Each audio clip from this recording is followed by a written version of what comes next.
Hey guys, and welcome!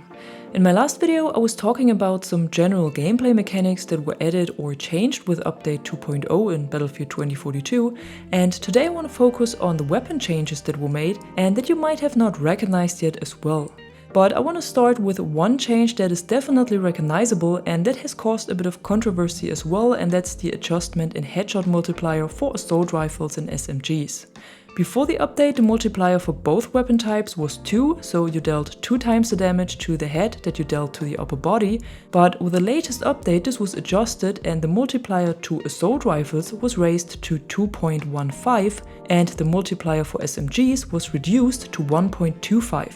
And this change was made to make headshots with ARs more rewarding and at the same time take away the accuracy bonus of SMGs. And as much as I agree that the accuracy of the SMGs on range was crazy good sometimes, I think this adjustment was a bit too much. Cause right now you need 4 headshots with the MP9 for a kill, for example, and in addition to the nerf SMGs already got to different ammunition types with update 1.2, these weapons feel a lot weaker now even in close range. So I'm personally not 100% happy with this adjustment, but just in case you were wondering why the SMGs feel so different lately, that's why.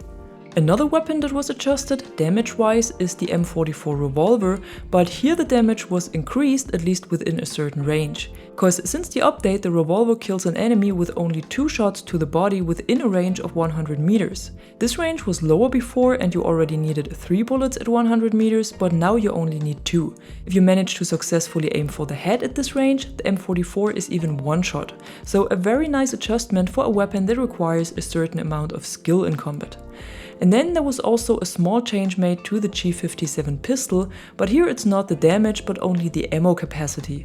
Cause the extended and drum magazine that can be unlocked for the pistol have 5 bullets more now. So the default magazine, which is the close combat mag, has 17 rounds, the extended mag has 27 now, and the drum mag has 35 now.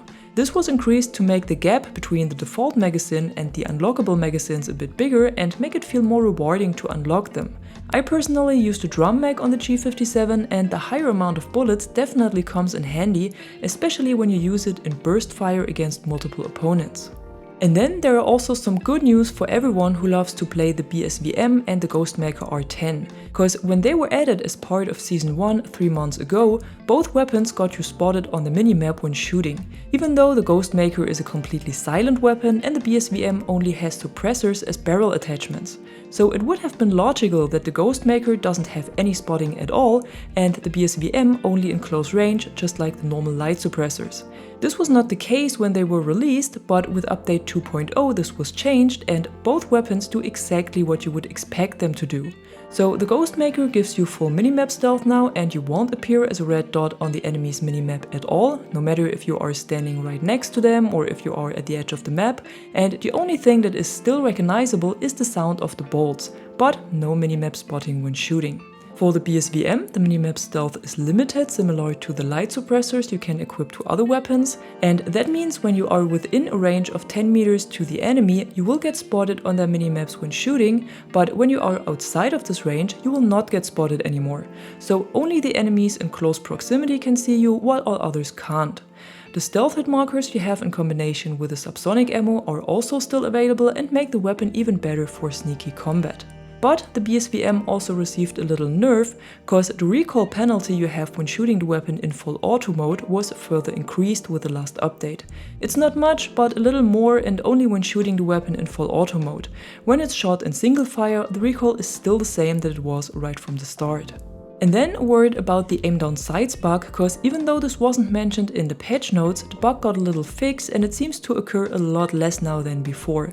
I tested it with the SFAR in All Out War and Portal and I hadn't had it at all after exiting a vehicle, but I had it once after being revived, so it is still there. I also heard from other players that they still experience it sometimes after exiting a vehicle, but a lot less than before. And I think that's good news for everyone who likes to play with an Underbarrel launcher or the SFAR, cause this was really a struggle before the update. If you still experience the ADS bug every once in a while, check out the video I made a while ago about how it's triggered and how you can work around it.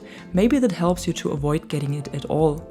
What was also fixed, and this time completely, is the bug where the plus menu disappears after exiting a vehicle. So if you should encounter the ADS bug, you have at least the chance to perform the workaround with the grip that I explained in the aforementioned video, cause now the plus menu won't disappear anymore. And then at the end, 2 questions I got a lot since the update and that I just want to address here as well. And the first one is about the M16 Underbarrel launcher spam and why it is so strong. Cause with Season 2 we received 2 weapons over from Portal, which is the M16 assault rifle and the M60 LMG, and the M16 has several Underbarrel launchers available as attachments. And most of these are also available for other weapons like the smoke launcher or the HE launcher, but what is exclusive to the M16 is the LVG launcher, and that's exactly what causes the problem, cause all normal grenade launchers, no matter if they are fired from the M16 or any other weapon, can be countered by Iris Shootdown Sentinel, and that also works for the M16. So when I shoot the HE grenades, they will be destroyed by the Sentinel, and when I shoot smoke grenades, this works as well. But what causes all this frustration lately is the LVG launcher, cause these grenades are exclusive to the M16, and DICE probably didn't think about including them to the list of destroyable objects for the Shootdown Sentinel, cause these are the only grenades that won't get destroyed. They also behave a little bit different cause they jump before they go off, which makes them even more annoying and less predictable, but I'm not sure if this is the reason why they can't be countered or if the Sentinel is simply not aware that these grenades should be destroyed as well. Right now there is no fix for this issue in sight, but as we've seen with Pike's nerf at the end of last week, these changes can come pretty fast. I'm sure this will definitely get fixed with the next update at the end of September, but I hope they will push out a hotfix earlier. And then there were also a lot of questions how the MP28 can be switched to full auto mode, cause in the Season 2 gameplay trailer we've seen a short sequence where it looked like the weapon was shot in fully automatic fire.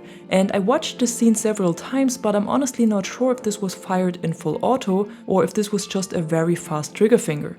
Anyhow, there is no full auto mode available for the MP28 at the moment, no matter what kind of attachments or ammo types you use, and it was also not part of the patch notes or secretly added to the game. If the gun was really shot in full auto in the trailer, then we might see this change with one of the next updates, but for now the only fire mode the MP28 has is the single fire mode it had right from the start. And that's it for today. Another short overview of some changes that were made with the last update, but that you might have not recognized yet. If you found this video helpful, be sure to drop a like or a comment below and subscribe to the channel to stay tuned for more content like this. Until then, thanks for watching. I'm the Catwoman and you are awesome.